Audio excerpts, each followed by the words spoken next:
Do you ever get cut off in traffic? It happens to me almost every day. And most of the time it revolves around distracted driving. Whether it's food, phone, or makeup, I don't care. This needs to stop, and I want to see if I can help them with that. Now normally I drive an old Toyota Camry that won't get a second look in traffic. So how do I do that? How about we add a train horn?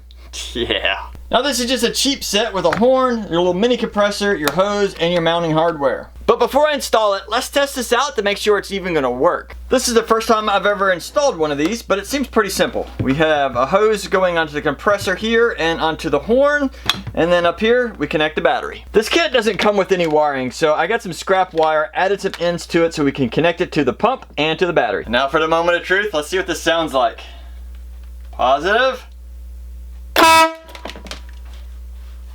Oh, okay, I was not ready for that. That was loud.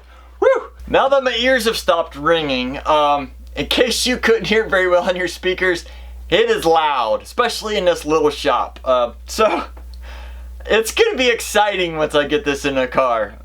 Yeah, you're not gonna be able to miss that while we're driving.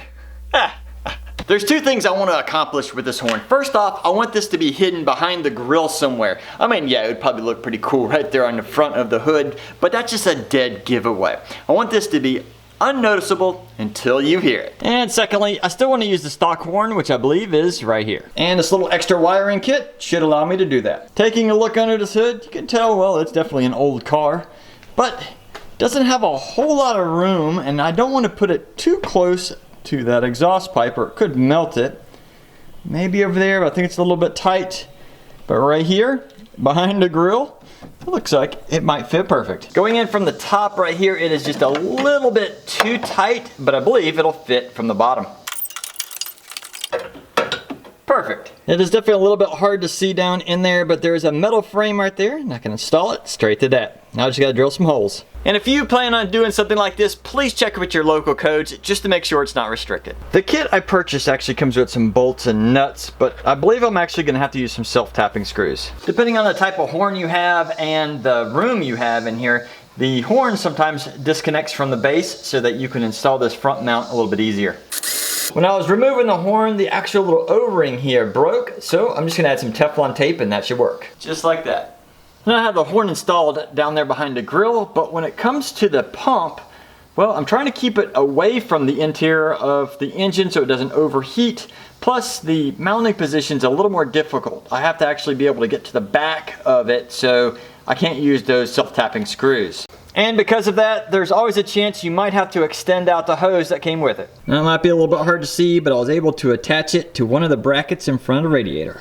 The wiring kit that I purchased actually has the ability to hook up two separate horns, but I only need one set, so I'm just gonna tape off the others and make sure they don't ground out. I also went with this kit because it has a separate fuse, so just in case it blows, it should be easy to replace. And this has a button I can install somewhere on the interior, that way I know if I'm gonna hit the air horn, this will be the button. In the process of installing the wiring, I got here to the battery and it is very corroded, so we're gonna have to take a tool, clean this up, and try and get all that gook and stuff off of there before we actually attach the wires. Otherwise, it might not work at all. Now that I have all the wiring in place, I got some zip ties in there, but I'll probably add some more in the future. But for now, let's go test this thing out. I'm really excited right now to give this a test. I'm first gonna do the original stock horn, and then we'll try the air horn. Let's do this. All right, the factory horn.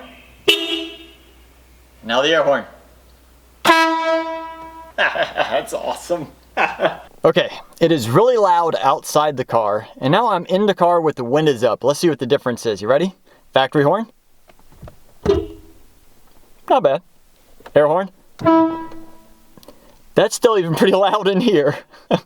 Wow. Wow. That is a major improvement in just the loudness, let alone just the deep tone of like a train horn. That is pretty cool. I can't wait till I get to use it when somebody is just doing something really awful on the road and I can get their attention. Now, please be careful if you install something like this. I know in some areas it's legal to install it, but not legal to use it on the road. So just keep that in mind. I don't want you to get in trouble, but you probably will love it if you install one. If by chance you do want the same ones that I have, I'll put a link to those in the description. You know, it's up to you. You don't have to choose those. It's just the ones I chose. They were inexpensive and seemed to work for my needs. Otherwise, there are a ton of others on Amazon. Feel free, you know, have fun. Otherwise, you know, get out in your shop and have fun.